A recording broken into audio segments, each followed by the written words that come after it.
ಮಂಗಳೂರಿನ ಹೊರವಲಯದ ತೊಕ್ಕೊಟ್ಟು ಓವರ್ ಬ್ರಿಡ್ಜಿನಲ್ಲಿ ಸೈಯದ್ ಆರಿಫ್ ಎಂಬಾತನನ್ನ ಬರ್ಬರ ರೀತಿಯಲ್ಲಿ ಕಡಿದು ಕೊಲೆಗೈದ ಆರೋಪಿಗಳ ಗುರುತು ಪತ್ತೆ ಹಚ್ಚುವಲ್ಲಿ ಮಂಗಳೂರು ಸಿಸಿಬಿ ಪೊಲೀಸರು ಯಶಸ್ವಿಯಾಗಿದ್ದಾರೆ.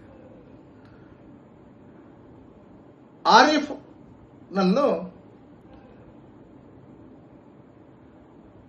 ಮಾರ್ಚ್ 27ರಂದು ಮುಂಜಾನೆಯ ವೇಳೆಗೆ ಬೈಕಿನಲ್ಲಿ ಬರುತ್ತಿದ್ದಾಗ ಇನ್ನೋವಾ ಕಾರಿನಲ್ಲಿ ಬೆನ್ನಟ್ಟಿಕೊಂಡು ಬಂದು ತಡೆದು ಕತ್ತಿಯಿಂದ ಕಡಿದು ಕೊಲೆಗೈಯಲಾಗಿತ್ತು.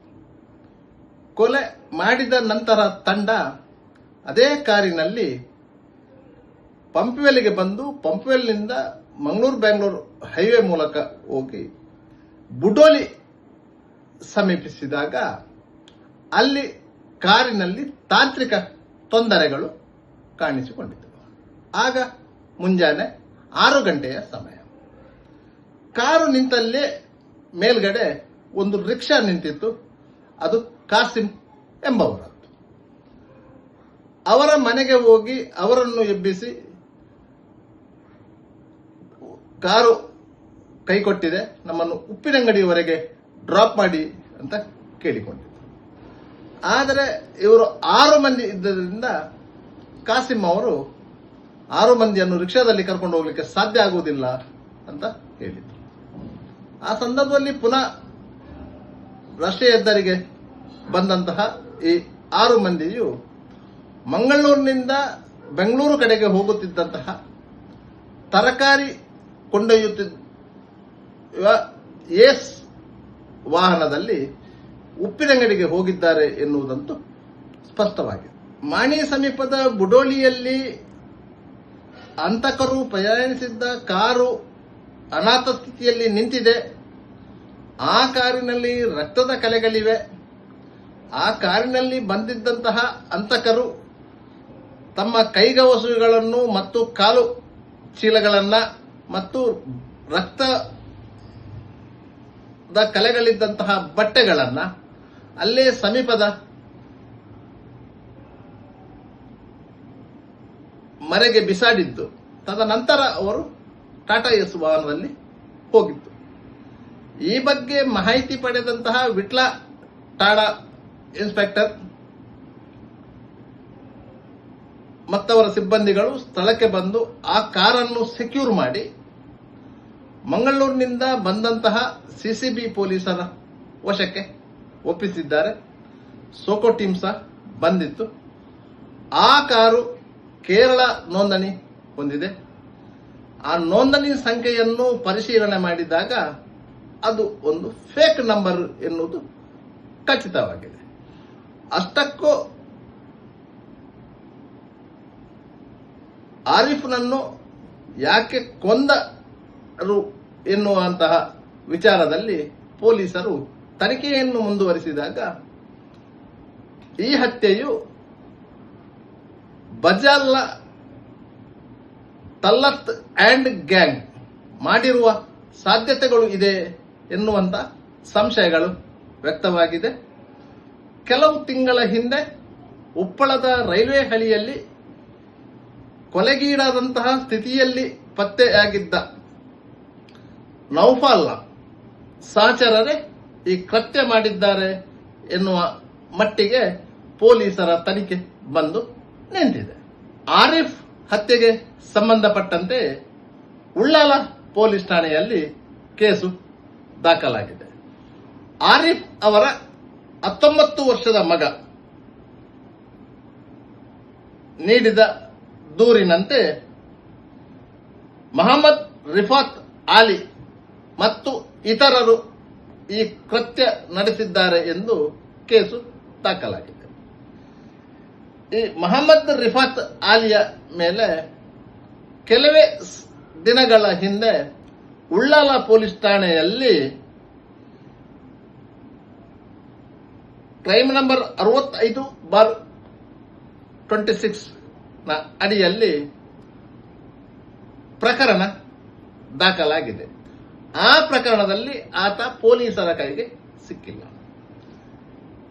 ಆತ ಮತ್ತು ಉಪ್ಪಳದ 2-3 ಮಂದಿ ಮತ್ತು ಬಜಾಲ್, ಫೈಸಲ್ ನಗರ ಈ ಭಾಗದ ಒಂದು 2, ಒಟ್ಟು 6 ಮಂದಿ ಈ ಕೃತ್ಯದಲ್ಲಿ ನೇರವಾಗಿ ಭಾಗಿಯಾಗಿದ್ದಾರೆ ಎನ್ನುವಂತಹ ಸಂಶಯ ಪೊಲೀಸರಿಗೆ ಇದೆ. ಸಿಸಿಬಿ ಪೊಲೀಸರ ತಂಡ ಆರೋಪಿಗಳನ್ನ ಗುರುತಿಸಿದೆ. ಇಂಥವರೇ ಈ ಕೃತ್ಯ ನಡೆಸಿದ್ದಾರೆ ಎನ್ನುವುದನ್ನು ಖಚಿತಪಡಿಸಿಕೊಂಡಿದೆ. ಸದ್ಯದಲ್ಲೇ ಅವರಿಗಾಗಿ ವಿವಿಧ ಕಡೆಗಳಲ್ಲಿ ಶೋಧ ನಡೆಸುತ್ತಿದ್ದಾರೆ. ಸೈಯದ್ ಆರೀಫ್ ಹತ್ಯೆಯಾದ ಮಾಹಿತಿಗಳು ಹೊರಬೀಳುತ್ತಿದ್ದಂತೆಯೇ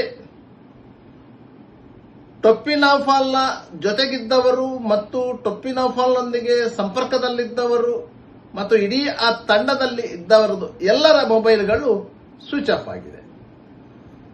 ಕಂಕನಾಡಿ ಗ್ರಾಮಾಂತರ ಪೊಲೀಸರ ತಂಡ ಆ ತಂಡದಲ್ಲಿ ಗುರುತಿಸಿಕೊಂಡಿದ್ದಂತಹ ಕೆಲವರ ಮನೆಗಳಿಗೆ ಎಳೆದಾಕಿದೆ. ಅವರು ಯಾರು ಮನೆಯಲ್ಲಿ ಇರಲಿಲ್ಲ. ಆದ್ದರಿಂದ ಈ ತಂಡಕ್ಕೆ ಆರೀಫ್ನ ಹತ್ಯೆ ನಡೆದಿದೆ ಎನ್ನುವಂತಹ ಮಾಹಿತಿ ಗೊತ್ತಾಗಿಯೇ ಅವರೆಲ್ಲರೂ ತಲೆ ತಪ್ಪಿಸಿಕೊಂಡಿದ್ದಾರೆ ಎಂದು ಪೊಲೀಸರು ಭಾವಿಸಿದ್ದಾರೆ. ಕಳೆದ 10 ತಿಂಗಳಿನಿಂದ ಮಂಗಳೂರು ಶಾಂತವಾಗಿತ್ತು.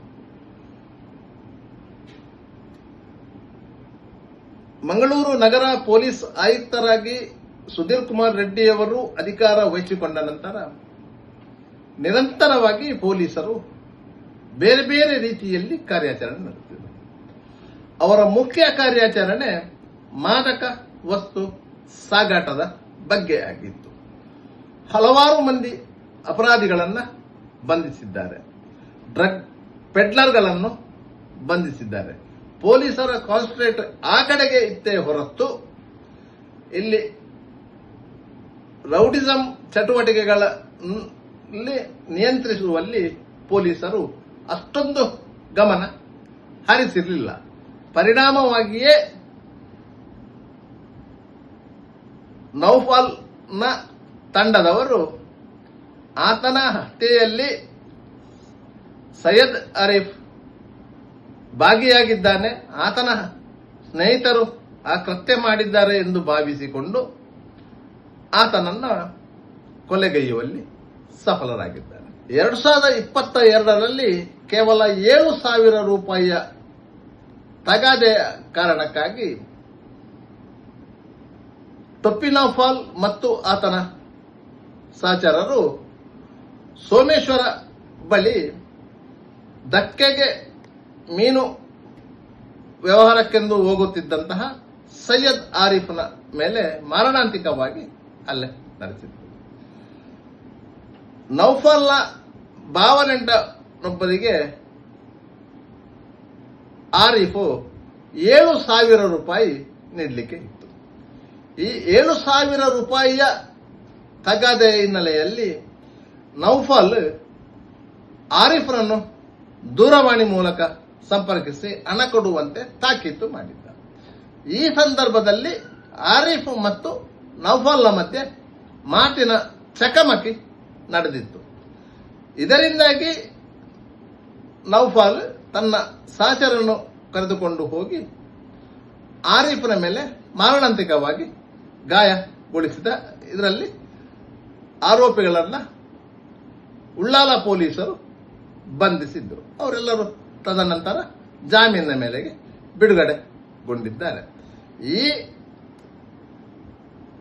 ಅತ್ಯಾಯತ್ತದ ಹಿನ್ನೆಲೆಯಲ್ಲಿ ಆರೀಫ್ ಟೊಪ್ಪಿ ನೌಫಾಲ್ನ ಹತ್ಯೆಯಲ್ಲಿ ನೇರ ಅಥವಾ ಪರೋಕ್ಷವಾಗಿ ಶಾಮೀಲಾಗಿರಬೇಕೆಂದು ಆತನ ಸಹಚರರು ಭಾವಿಸಿಯೇ ಆತನನ್ನ ಈ ರೀತಿಯಾಗಿ ಕಡಿದು ಕೊಲೆಗೈದಿದ್ದಾರೆ ಎನ್ನುವಂತಹ ಅಂಶವನ್ನ ಪೊಲೀಸರು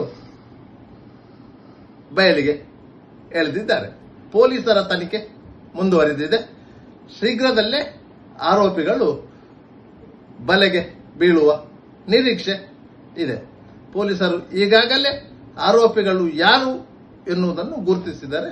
ಒಟ್ಟು 6 ಮಂದಿ ಆರೋಪಿಗಳು ಈ ಪ್ರಕರಣದಲ್ಲಿ ನೇರವಾಗಿ ಭಾಗಿಯಾಗಿದ್ದರೆ, ಕೆಲವರು ಈ ಹತ್ಯೆ ಪ್ರಕರಣಕ್ಕೆ ಪರೋಕ್ಷವಾಗಿ ಸಹಕಾರ ನೀಡಿದವರು ಇದ್ದಾರೆ. ಅಂದರೆ ಕಾರು ಒದಗಿಸಿದವರು, ಆಯುಧಗಳನ್ನು ಒದಗಿಸಿದವರು ಎಲ್ಲರೂ ಈ ಪ್ರಕರಣದಲ್ಲಿ ಶಾಮೀಲಾಗಿರುವ ಸಾಧ್ಯತೆಗಳು ಇವೆ.